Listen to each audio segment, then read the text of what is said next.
Okay, so welcome everyone to Fruits of the Orchard.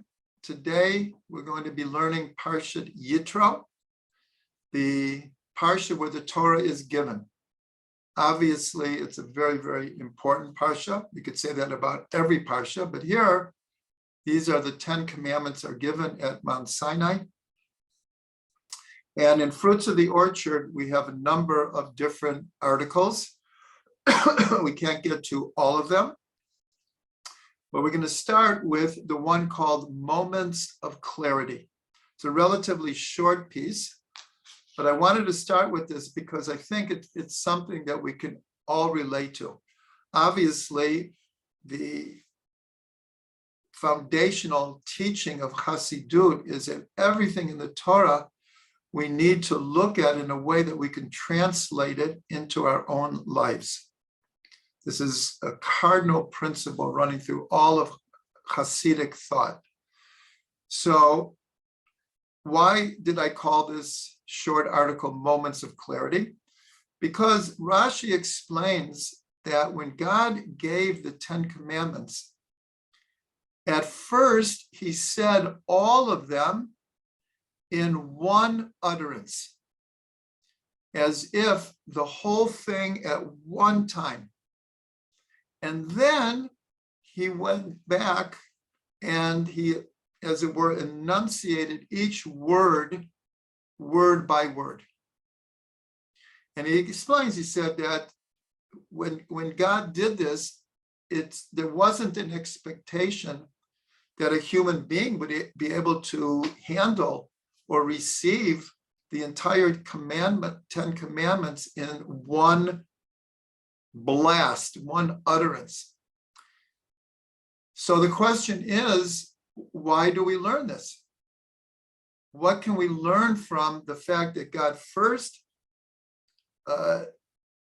revealed the entire 10 commandments as if it was in 1 second, one utterance, but then went back word by word? So this is something that I have to imagine everyone has experienced in one way or another at one time or another. It's not a usual experience, but it's what we'll call an epiphany, that depending on how it comes and why it comes, that's different for every person. But there is a common experience where in a flash, in a moment, we reach a moment of clarity. It could be unexpected. It could become the answer to a prayer. It could be that we have been working on a certain idea or posing a certain question for a long time. Or just, let's say someone's at the Western Wall at the Kotel. Someone is on the beach at sunset. Someone's at the top of a mountain and is looking over this incredible view. And sometimes a moment of clarity comes. And it's very hard to define because it's not our usual consciousness. It's an experience of a supra consciousness. And so this is actually how it's explained how prophecy happens, is that in many cases, the prophet is, in a sense, overwhelmed by the presence, by the revelation of God. And in the revelation, it's all revealed. It's all revealed.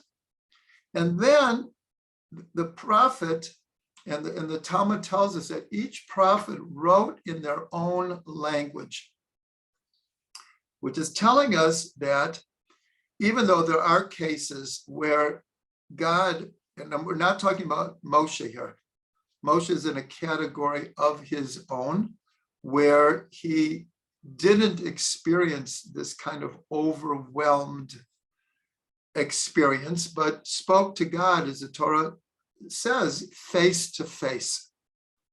or mouth to mouth. Whereas the other prophets would have this awesome kind of experience. And then we'll use the terminology, when they came down, they were able to then express, it was very clear the message that they got, but then each prophet expressed it in their own language, their own symbolism, their own metaphors.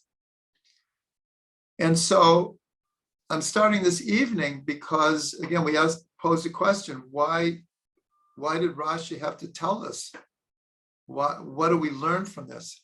So this is just an idea that it's something that many of us, I imagine, have experienced. Like I said, it's not something that happens every day, but there are those moments of clarity where just it's beyond words, it's beyond ideas or concepts, just in our minds, everything becomes clear. And then hopefully we have what are called the vessels to be able to translate it into meaningful experience that we can then integrate into our thoughts, speech, and action. So that was the first small piece.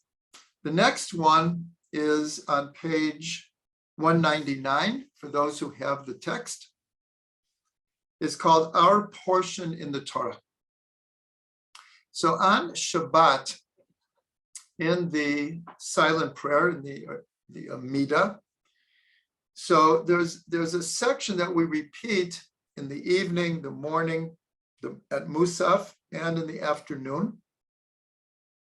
And part of it is Kadshenu b'mitzvotecha. We're asking God, Kadshenu b'mitzvotecha, make us holy in your mitzvot, v'tein chelkenu b'toratecha, and grant us our portion in your Torah.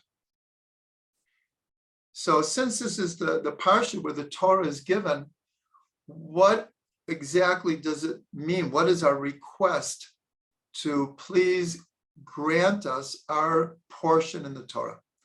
So there's one way we could look at it, is something that we've learned many times, this idea that there are 70 faces to the Torah.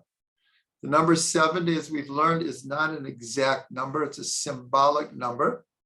And it means that there are many, many different perspectives or views of quite literally every verse in the Torah, every story, every mitzvah, many different views. As we've learned before, the Arizal posits there are 600,000 faces to the Torah, meaning one for each letter. And we're told that each letter is connected to one of the 600,000 root souls in Israel, the 600,000 souls that came out of Egypt. They're called the root souls. So really what the Arizal was saying is that every person, because each one of us in every generation is part of those 600,000 root souls. So we could look at what the Arizal says is that when we're asking God, please grant us our portion in the Torah, we're asking God to grant us our unique perspective of the Torah. Now, obviously, we come to that through a lot of learning, the commentaries and really delving into the Torah. But the more we delve into the Torah, the idea is that each person, not in contradiction with all the other faces in the Torah, but each person will develop their unique face in the Torah. Now, if we take this idea and we connect it to one of the main teachings of the Baal Shem Tov, so the Baal Shem Tov taught that the soul is an actual part of God above. And the words that he used is chelek eloka mima'al mamash, an actual chelek, an actual portion. So here we can see the connection, because in the prayer in Shabbat, we're asking God, please please grant us our portion in the Torah. And so we can describe that, or we can translate it into this idea that my portion in the Torah that we're asking for, we're requesting from God, is my portion in God's essence, in God's divinity. And as we say, that God looked into the Torah and created the world. This is what's called the primordial Torah, the Torah Keduma. This idea of the primordial Torah, even before it was revealed in this world.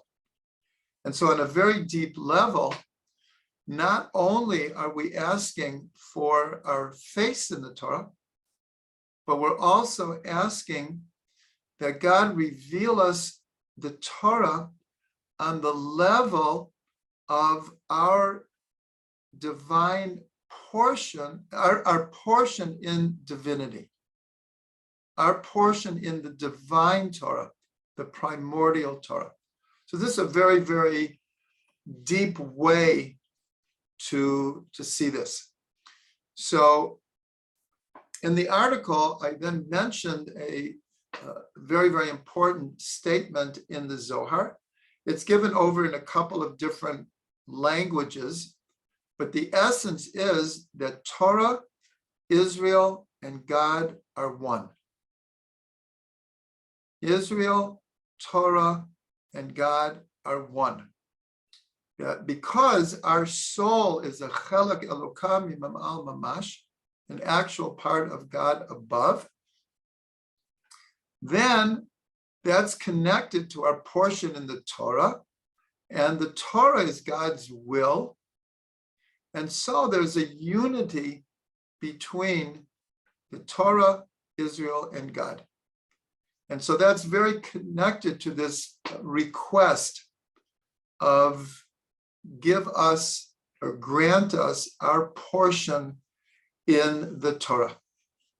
So now I want to quote from Reb Shlomo, who said the following. I probably heard him say this idea literally hundreds of times. Each time he would say it a little bit different, but it was the same message. And he would say, it's not a matter of how much Torah we learn. The matter is, how deep does it get into our neshama?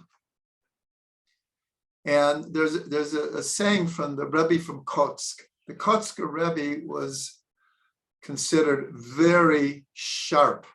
In Hebrew, charif. He didn't hold back. He tried to say it as he saw it without worrying about whose feathers he might be ruffling. And so he once said, there's some people who worship the Shulchan Aruch. The Shulchan Aruch is we'll call it the backbone of Jewish law. He said some people worship the Shulchan Aruch and other people worship God. Now, what did he mean by this? Now, certainly, he wasn't suggesting that we shouldn't learn the law and observe the law. Of course, he wasn't saying that. But he was saying something that Reb Shlomo would say all the time, is it's possible. It's not ideal, and it's not obviously not the way it should be, but someone could possibly learn every law of the Torah and still not be connected to God. As if the law is something, as it were, separate from God.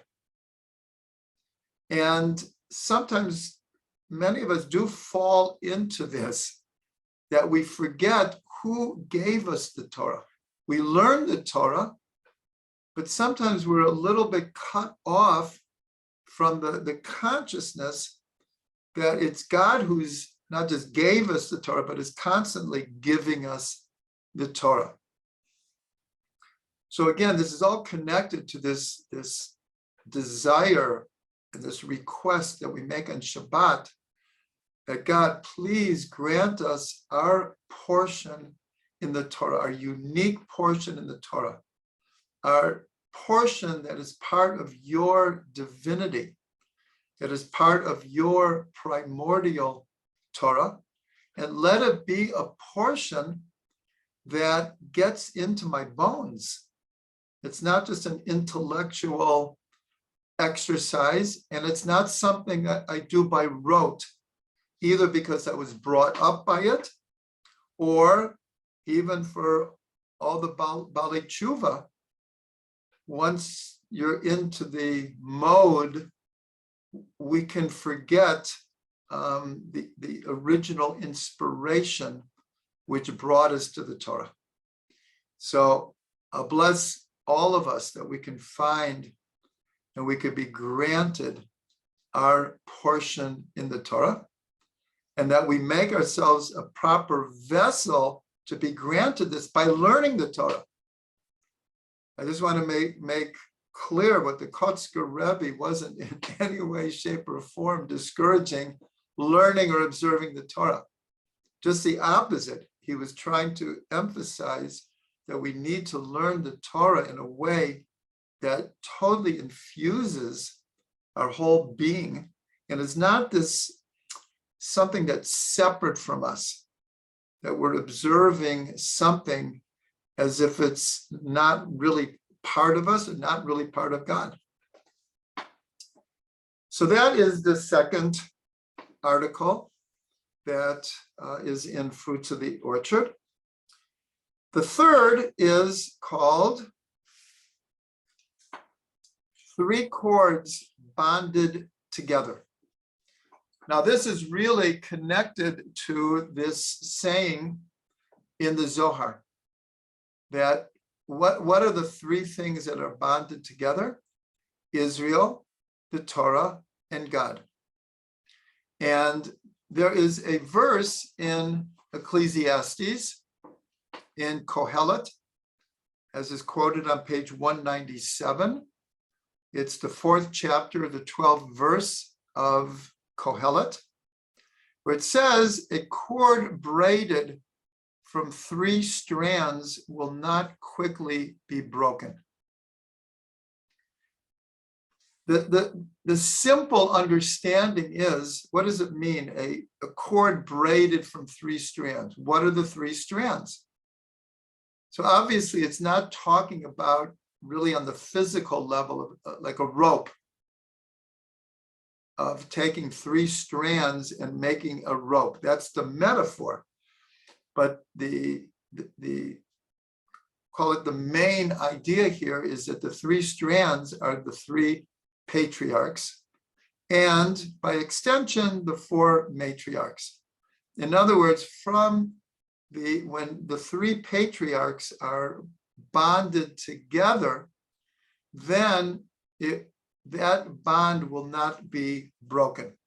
Now we could include what we just learned. When we have the consciousness that Israel, Torah, and God are one, then that's a kind of bond that cannot be broken.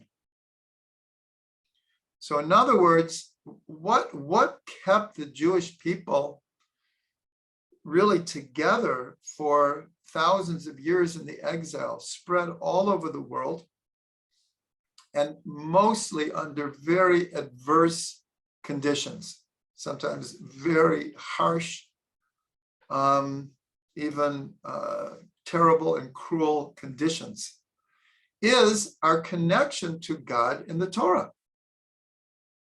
That is what kept us alive. And I believe we discussed it last week, even in Israel, even among those who are not so religious, at least it appears so, there's definitely an understanding that our connection to Torah is what kept us together as a people, is what kept the flame alive of coming back to the land of Israel. Where do we get that from? From the Torah itself. And so even the quote secular Zionist movement understands that this was the glue that kept us together as a people. So just like the bond of the three patriarchs is a type of bond that cannot be broken, so also the idea that Israel, Torah, and God are a bond that cannot be broken. And here we are, after everything we've gone through, is because of that bond. So the question is, why did I think of bringing this in Parshat Yitro? So I think it's obviously why, but there's a midrash that, in a sense, inspired this idea. And that is, it's in the Talmud. It's in Masechet Shabbat on page 88a, in the tractate of Shabbat 88a. So it says the following, and this is about the giving of the Torah. So it says, "Blessed is the merciful one who gave our Torah, which is divided into three divisions: Torah, prophets, and the writings. Torah, Nevi'im, V'Ketuvim. To a people divided into three divisions: Kohen, Levi, Yisrael. The priests, the Levites, and the rest of Israel. Through a third child, who is Moshe. Moshe is the third in the family. There's Miriam, Aaron, and Moshe. Born to his mother Yocheved, after Miriam and Aaron, on the third day of abstinence. There was a 3-day period before the giving of the Torah that was a period of holiness, of abstaining from anything that could make someone impure. During the third month of the year, the Torah is given in the month of Sivan, which is the third month. That's the last one. So you see here, there's a series of threes. The Torah is given in the third month after a 3-day purification period by the third of the siblings of a people that are divided into three different divisions, and was given a Torah that's divided into three divisions. So here you see this number 3 appears over and over and over again. And that, in a sense, leads us into the last section that we're going to be learning. It will be the longest section, as it's very hard for me to focus on the chats as they're coming in, but I just saw that Bracha posted that 3 is the idea of chazaka, of legally, when something is done 3 times, it takes on a different status. Chazak, chazak, v'nit chazek, what we say when we finish one of the books of the Torah. Everyone in the congregation yells chazak, chazak, v'nit chazek. Chazak comes from the word strong, strength. So the idea of doing something 3 times is an idea of strength. So now we're going to the last article. That is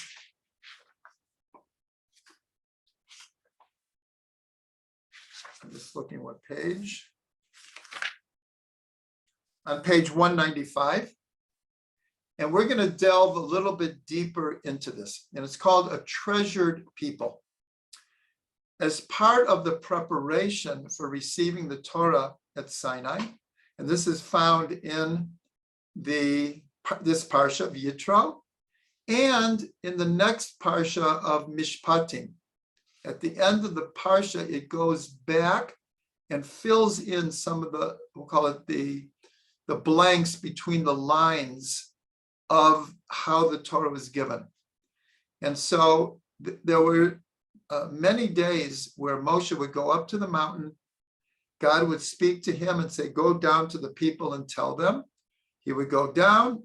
The people would react in a certain way. Moshe would go back up and report the people's reaction. And this went on, including the 3 days of purification. So as part of what God is telling Moshe to tell the people, it says like this. For those who want to follow in Fruits of the Orchard, it's on page 195. And this quote comes from Shemot, from Exodus 19, verses 4 through 6. Exodus 19, 4 through 6. So it says like this. You have seen what I did to Egypt, and that I have borne you on the wings of eagles and brought you to me. And now, if you hearken well to me and observe my covenant, you shall be to me the most beloved treasure of all peoples, for mine is the entire world. You shall be to me a kingdom of ministers, of priests, of Kohanim, and a holy nation. These are the words that you shall speak to the children of Israel. So again, this is in the days leading up to the giving of the Torah. These verses are, I'm sure you can understand, are extremely important. They contain many, many different ideas. But the one idea that we're going to focus on is, in Hebrew, the most beloved treasure is Am Segula, a treasured people. Now, this is very, very close. It's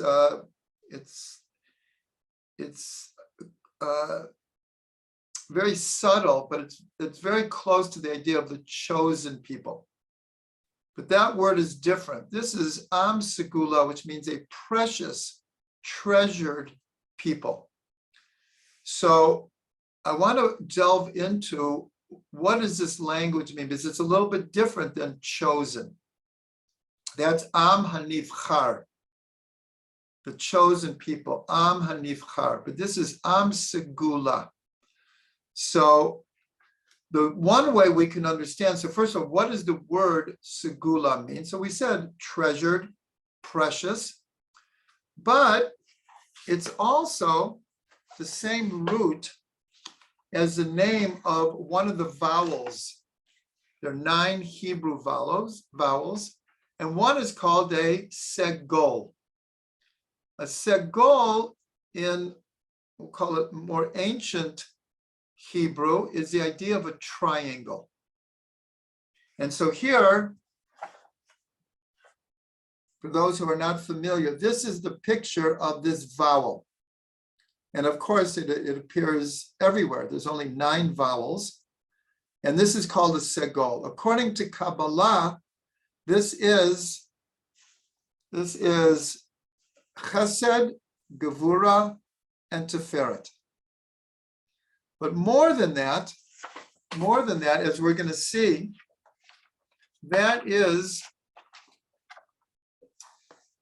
the basic construct of the Sfirot. This is something we've gone through in the Tuesday class, but the Sfirot are made up of triangles. They're made up of triangles. And Chesed, Gevurah, and Tiferet are one of the triangles.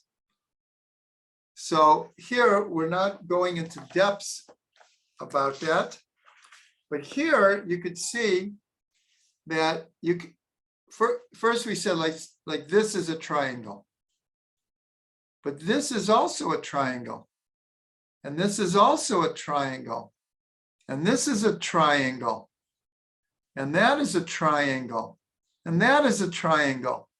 So the whole construct of the Sfirot are a series of interconnected triangles. And in the language that we're talking about, it's the idea of a segol. So one of the ways we can understand what does it mean, a am segula, a treasured people. So we can understand it by saying it's a people that know the secret of the segol. The people who know the secret of triangles and the idea of threes. So now you can hopefully pick up on the first two articles that we discussed about a cord of 3 strands is not easily broken. And we also connected it to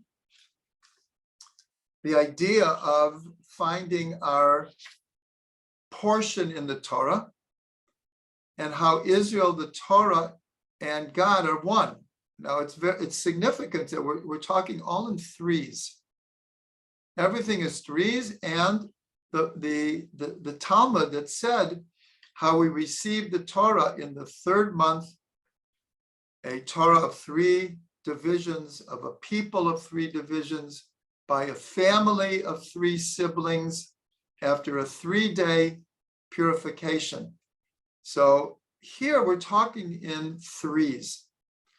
So that is what I want to delve into a little bit more, to try to understand this idea of being called an Am Segula and explaining it as the people that know the secret of the triangle.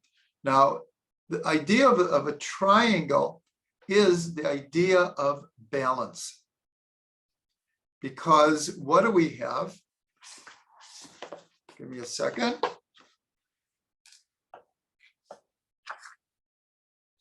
I'm just picking any, for example, any Magen David is we have a triangle is you have 1 point, but here you have 2 points. So here you have 2 opposites that become unified. And here you have 2 opposites that become unified. That is the secret of the Magen David. And that's the secret of triangles, because every triangle, even when it stands by itself, is the idea of taking opposites and unifying them. So one of the terms that we've discussed many times in many different ways is the idea of ratzo v'shov, run and return. And this term is used to really explain the dynamic of all of creation.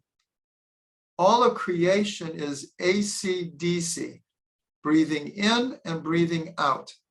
The heart beating, as it were, in and beating out. The tides coming in and coming out. Running and returning. And this is a world of opposites. And of course, the first letter in the Torah is a big bet, which means 2. So our reality is very, very much a dualistic, bipolar dichotomy of energies that we deal with 24/7. Everything around us is defined and is experienced in the level of opposites.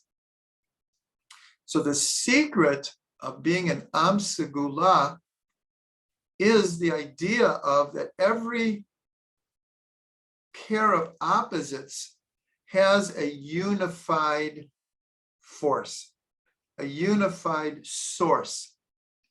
That, of course, is the secret of a triangle and is the secret of the Magen David. And as we're going to see right now, that is the secret of the Sfirot. Now, in the Zohar, one of the most mystical and enigmatic sections is called Safra Tzniuta, which in Aramaic means literally the book of modesty.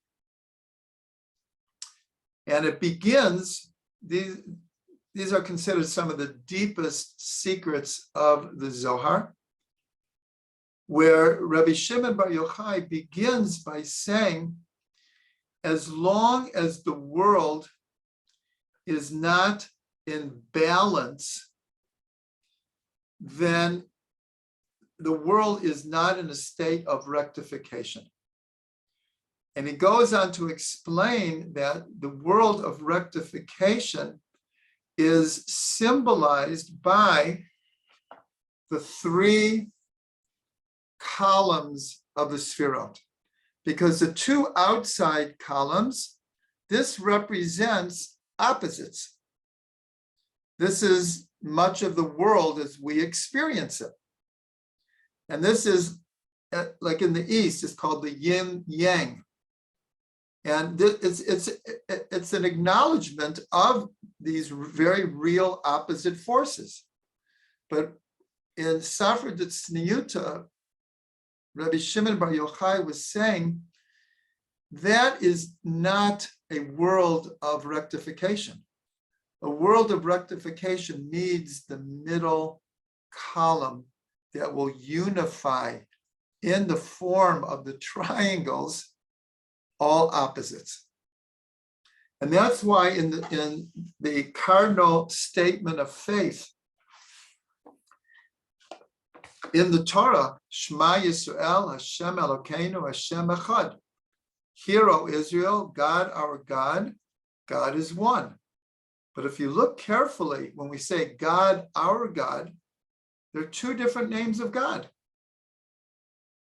And we'd say, well, if God is one, why do we have two different names?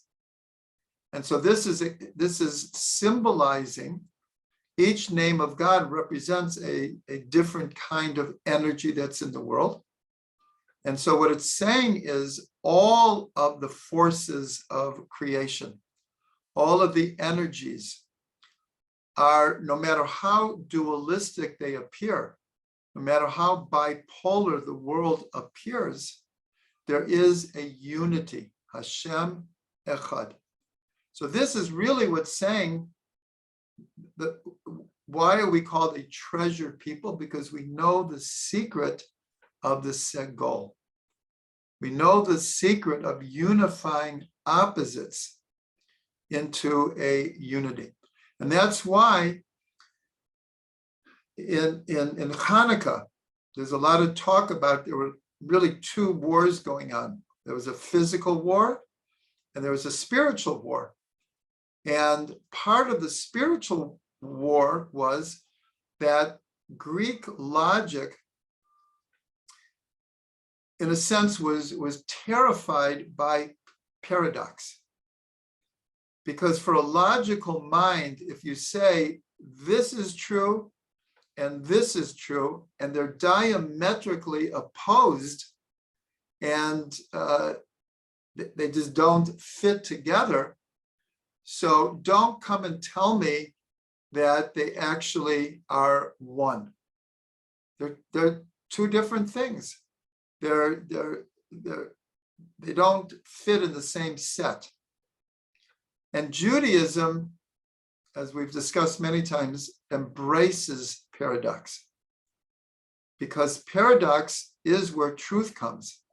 Because the world is made up of opposites. But if you live in a world where we don't see the oneness, we don't see the Hashem Echad, then we're left with the reality of opposites. So the Am Segula is a people that knows the secret of these three lines of the Sfirot. And since the Zohar was instrumental in revealing the secrets of the Sfirot, so that's why Rabbi Shimon Bar Yochai in Safra Tzniuta was saying, because we learned that in the previous world of Tohu, the Sfirot were not aligned in three columns. Now, again, this idea of three columns, we're talking in symbolic language. We're not talking about the Sfirot as actual physical entities. They are energy forms. But the parable, the metaphor, the symbolism of three columns is very real and is teaching us something very important. But in a previous world, so we're told that the Sphira were not in that kind of order. They were in what are called igulim. They were like this, or one on top of the other, like this, or in two rows, like this. But they were not in three. And so this world, which the Arizal called the world of rectification, is symbolized by the three columns of the Sphirot. That's considered the symbol of rectification.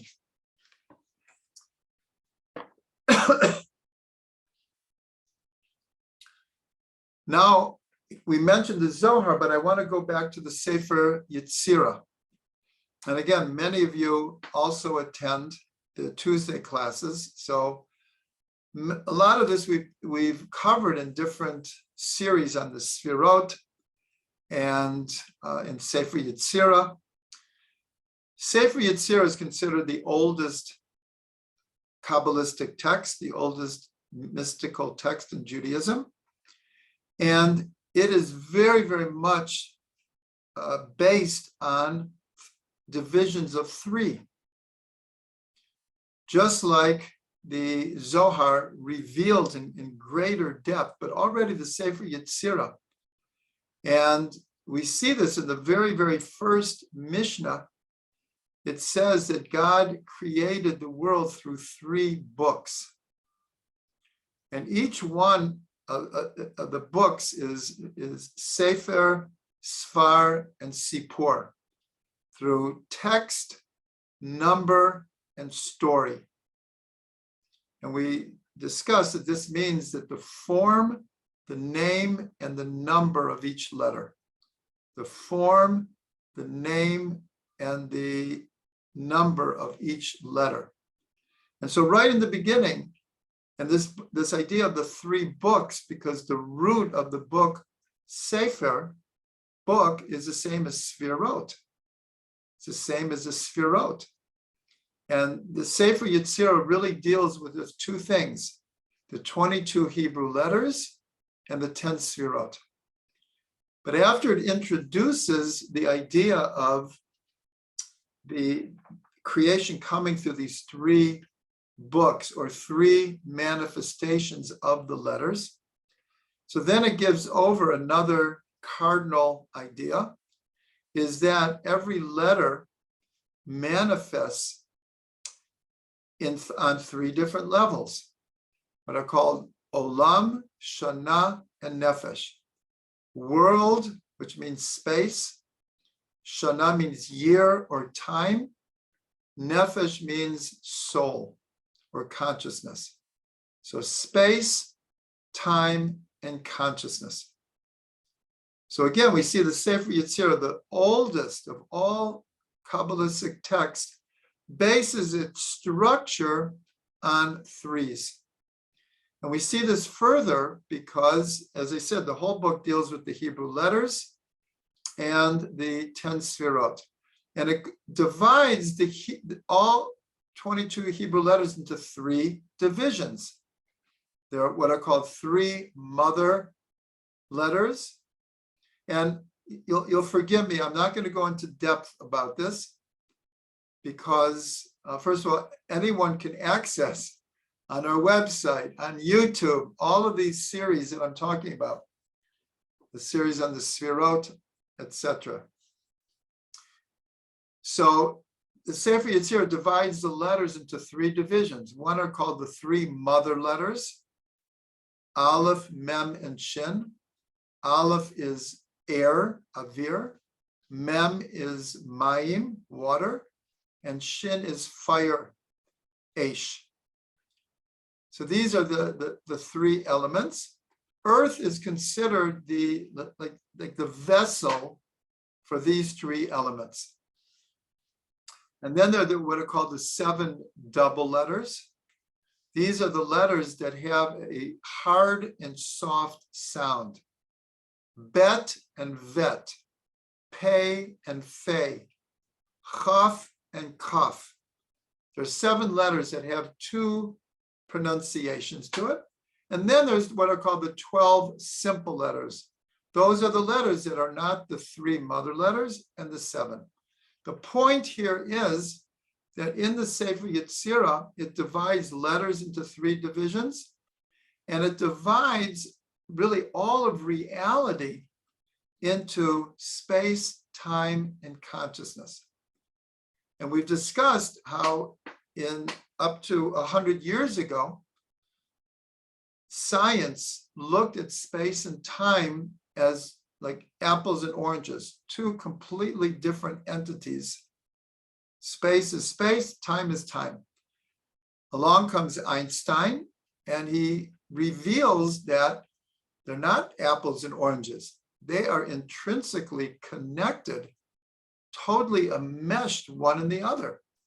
What's called the space-time continuum. And so now we always talk about time as the 4th dimension. Space, of course, has 3 dimensions: height, width, and length. Time is now considered also a dimension. And what about nefesh? What about soul and consciousness? Well, this I can just invite everyone to Google the role of consciousness in quantum physics today. And you will come up with scores of websites that explain how really the cutting edge of physics today is understanding how consciousness not just affects what's called the observer, not only affects the reality around it, but is absolutely indispensable for reality to even exist. So that is all comes from the Sefer Yetzirah, which is quite amazing. This text, which according to tradition goes all the way back to Avram Avinu, to Abraham, is now being revealed in science in a very real way. The whole point here, though, it was just to show that in our mystical tradition, the number 3 is crucial. Now, I want to read very quickly from Pirkei Avot. Pirkei Avot is not a mystical text. Pirkei Avot is considered the foundational text of Jewish morals and ethics. It's a very straightforward text. And I'll read it quickly, but it's quite amazing that in the first chapter, almost every concept is given over in sets of 3. And I'm just trying to show how ingrained this idea of 3 is. And so I'm just going to read quickly, where it says, they, meaning the men of the great assembly, said 3 things: be delivered in judgment, develop many disciples, and make a fence for the Torah. So it says specifically, they said 3 things. And then, this is one of the most quoted sections of Pirkei Avot to this day. The world stands or depends on 3 things: on Torah, on avoda, and gemilut chasadim, on learning Torah. Avoda means service of God. Many times we translate that as prayer, but it also means observing the mitzvah, serving God through Torah, prayer, and the mitzvah, and doing good deeds. Again, it says specifically that the world stands on 3 things. That is what Rabbi Shimon Bar Yochai was saying. If the world doesn't stand on three things. It's not balanced. It's not balanced. We think of standing on 2 feet as being balanced. Well, the 2 feet come from a central trunk. And we can't forget that. We have 2 feet, we have 2 arms, but they're connected to our trunk, like a tree. And of course, tonight is Tu B'Shvat. We are compared to a tree. I'm continuing. Let your house be a meeting place for sages. Then it gives over 3 concepts. Sit in the dust of their feet and drink in their words thirstily. So let your house be a meeting place, sit in the dust of their feet and drink in their words. Accept a teacher upon yourself. Acquire a friend for yourself and judge everyone favorably. These are all concepts that are given over in like one sentence, but they're divided into 3s. Here's one of the most famous.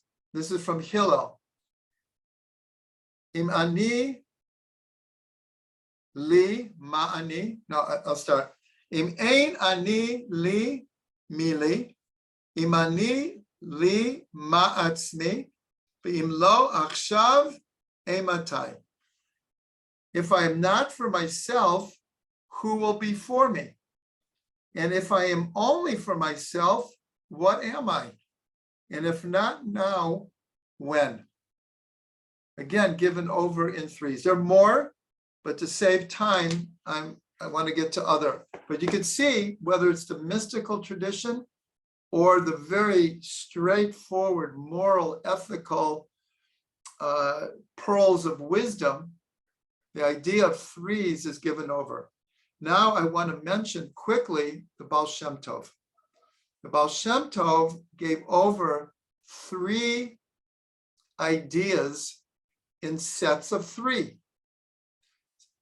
And again, I have no choice but to go fairly quickly here. I'll do my best to explain as quickly as possible, but these are 3 of the most important teachings of the Baal Shem Tov, and he gave them over in sets of 3. So the first one is he explains that all process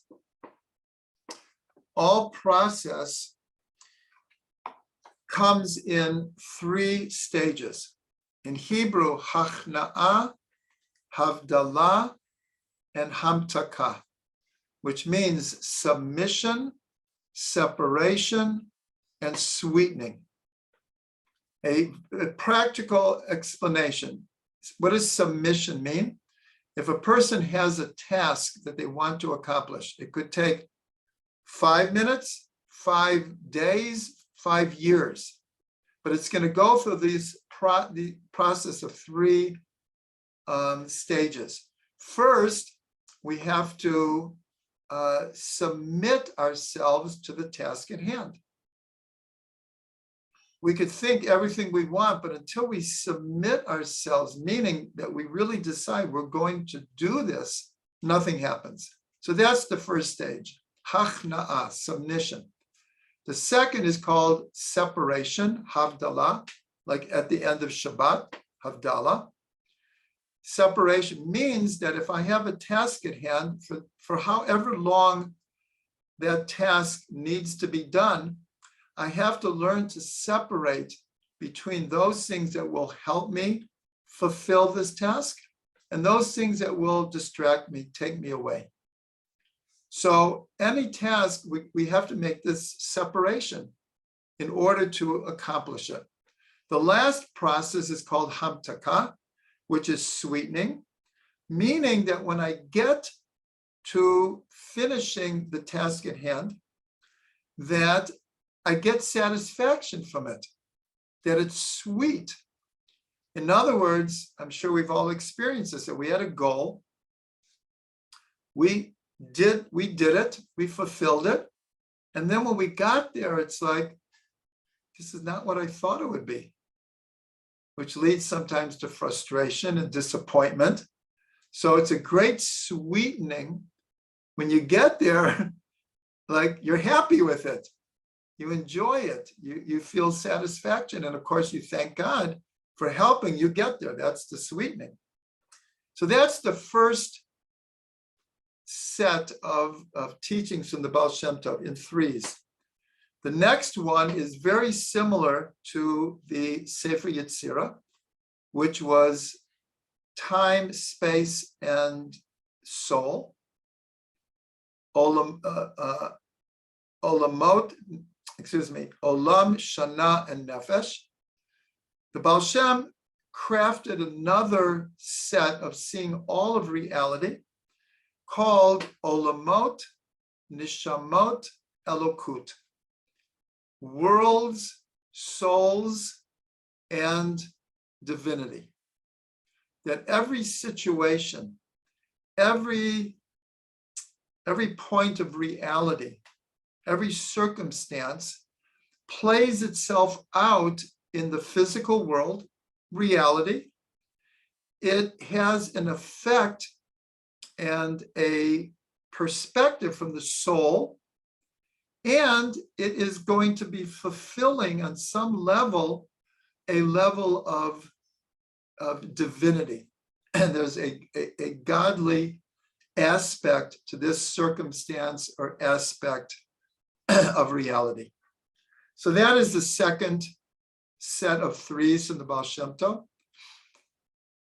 And the third one is based, and this is like a very, very important one, is based on one of the most important opposites that is given over in the entire Bible, the entire Tanakh, and that's the word chashmal.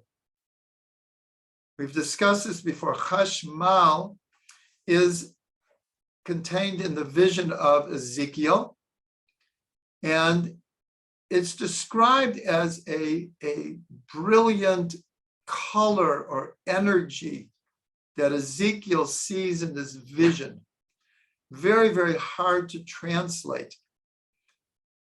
But what the sages tell us, what does this word mean? Chashmal. In modern Hebrew, it means electricity, because it's this energy. But chash, the first syllable, means silent. Mal means speaking. So this is a paradox. In the same word, you have silent and speaking. Well, it's not a paradox if you say, well, first I'm silent and then I speak. So that's not a paradox. And in fact, that's what the sages say, that there are certain type of angels that sometimes they're silent and sometimes they're speaking. But our mystical tradition explains it much, much deeper, that this is a simultaneous silent voice. This is what Simon and Garfunkel picked up on in their song, The Sounds of Silence, which is coming from the story of Elijah when he ran away to the Sinai. And God appeared to him in a thin, silent voice. And when he heard the silence, the paradox, he understood that it was God. So this is the typical world standing on two legs, chashmal. But the Baal Shem Tov said the word mal actually means two different things. Mal means to speak. Like in Hebrew, the word for a word is milah. And the verb is mi yimalel gevurot Hashem. That's in one of the songs of Hanukkah. Who will express the greatness of God? Mi yimalel, mal. But mal also means circumcision. Brit milah means circumcision. So the Baal Shem Tov says, don't read it chash mal, read it chash mal mal. And he compared it to submission, separation. What is circumcision? It's separating the foreskin. It's cutting off the foreskin. And the sweetening is the ability to express oneself. So there's much, much more to be said. And I know I went very, very quickly here, but just to recap and summarize this idea of a deeper meaning of what does it mean when the Torah says that you will be a Am Segula. It means you will be a treasured people that will know the secret of creating balance in the world, to create harmony in the world between all the opposite forces that are pulling us in every direction, is really Shema Yisrael, Hashem Elokeinu, Hashem Echad, to see the oneness that stands behind and infuses all reality. So this is the idea of the people that know the secret of the Segol, of the secret of the triangle, the secret of the Magen David. And of course, this was given over right before the receiving of the Torah. And remember, we had this Talmudic statement all in threes. So we'll end with a bracha. This week's parsha, we get the Torah. And as we said before, quoting Reb Shlomo again, it's not so much how much Torah we learn. And of course, that's not encouraging us not to learn a lot of Torah. But he was saying the question is, how deep does it get into you? How much does it move you? How much does it help rectify you and help rectify the world? That's this idea that Rabbi Shimon Bar Yochai was given. This whole idea of threes is a definition of rectification, of rectifying the world. And of course, that is the task. We were talking about the Baal Shem Tov and the three stages of a task. Well, the task of the Jewish people is to be a light to the nations, and is to bring rectification and peace to the world between all of the warring nations, to bring ultimate peace to the world. May we see it soon and in our day.